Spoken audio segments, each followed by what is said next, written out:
ओम शांति। 1 जनवरी 2025 की मुरली से विशेष पॉइंट और बाबा के बच्चों को 9 वर्ष की हार्दिक शुभकामनाएं। ये वर्ष आपके जीवन में खूब खुशियां लेकर के और सफलताएं लेकर के आए। तो पहला पॉइंट है, मीठे बच्चे, तुम ज्ञान की बरसात कर हरियाली करने वाले हो। तुम्हें धारणा करनी और करानी है, अर्थात हम बाबा का ज्ञान जितना अपने जीवन में धारण करेंगे, जितना हम अपने अंदर लेके जाएंगे हमारे मुख से, उतना ही ज्ञान बाहर निकलेगा और वो ज्ञान बरसात रूप में निकलेगा। और जब बारिश का पानी बरसता है तो प्रत्येक आत्मा को, इस संसार की समस्त आत्माओं को तृप्त करता है। समस्त संसार में जो सूखा फैला होता है उसको समाप्त करके हरियाली चारों तरफ भर देता है। चाहे जितने समय से जो भी वृक्ष और पंछी प्यासे होते हैं उन सब को तृप्त कर देता है। तो हमें वैसी आत्मा बनना है। अपने ज्ञान के माध्यम से हमें प्रत्येक आत्मा को तृप्त कर देना है जो योगों योगों से प्यासी है बाबा के ज्ञान के लिए। हमें उन सब आत्माओं तक बाबा का ज्ञान पहुंचाना है और हम जितना जितना बाबा के ज्ञान को धारण करते जाएंगे उतना हमारी धारणा और बढ़ती जाएगी। तो हमें पहले तो बाबा के ज्ञान को स्वयं धारण करना है, उसके बाद बाकी आत्माओं को भी बाबा का ज्ञान धारण करवाना है, क्योंकि हम परमात्मा के बच्चे हैं, देने वाली आत्माएं हैं।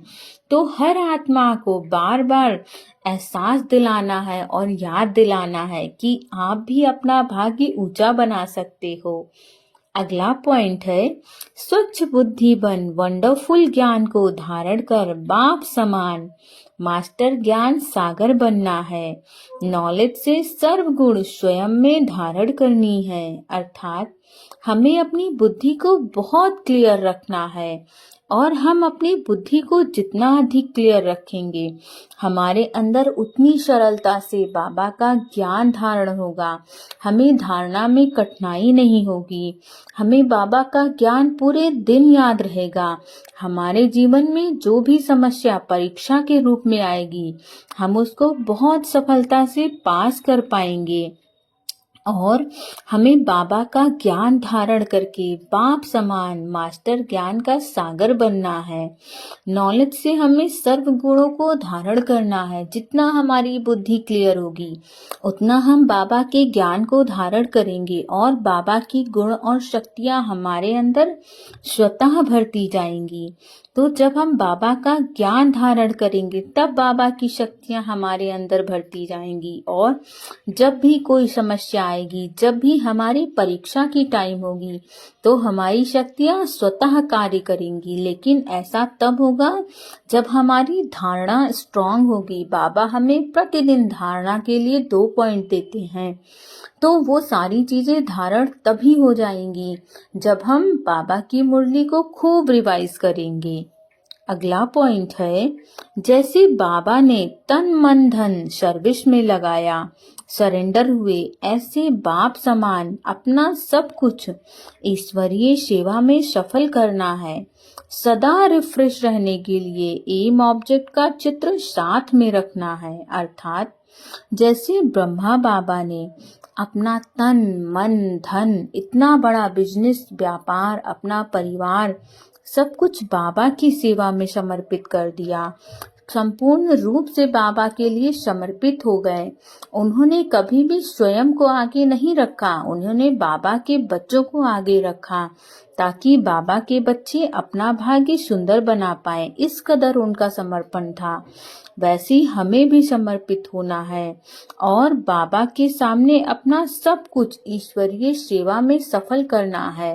लेकिन तभी ये सब कुछ ईश्वरीय सेवा में सफल होगा जब हम अपने मन से समर्पित होंगे, कहने के लिए नहीं। वैसे तो प्रत्येक आत्मा अपना धन जब ज्ञान में आती है तो बहुत सहज रूप से समर्पित कर देती है, लेकिन जब बात होती है अपने आप के समर्पण की, अपने को पीछे रखने की, अन्य आत्माओं को आगे बढ़ाने की, तो हम वैसा नहीं कर पाते, हमारे अंदर ये भावना आती है कि हमें वैल्यू मिलनी चाहिए, हमें स्टेज पे बुलाया जाना चाहिए था, हमारा नाम लिया जाना चाहिए था।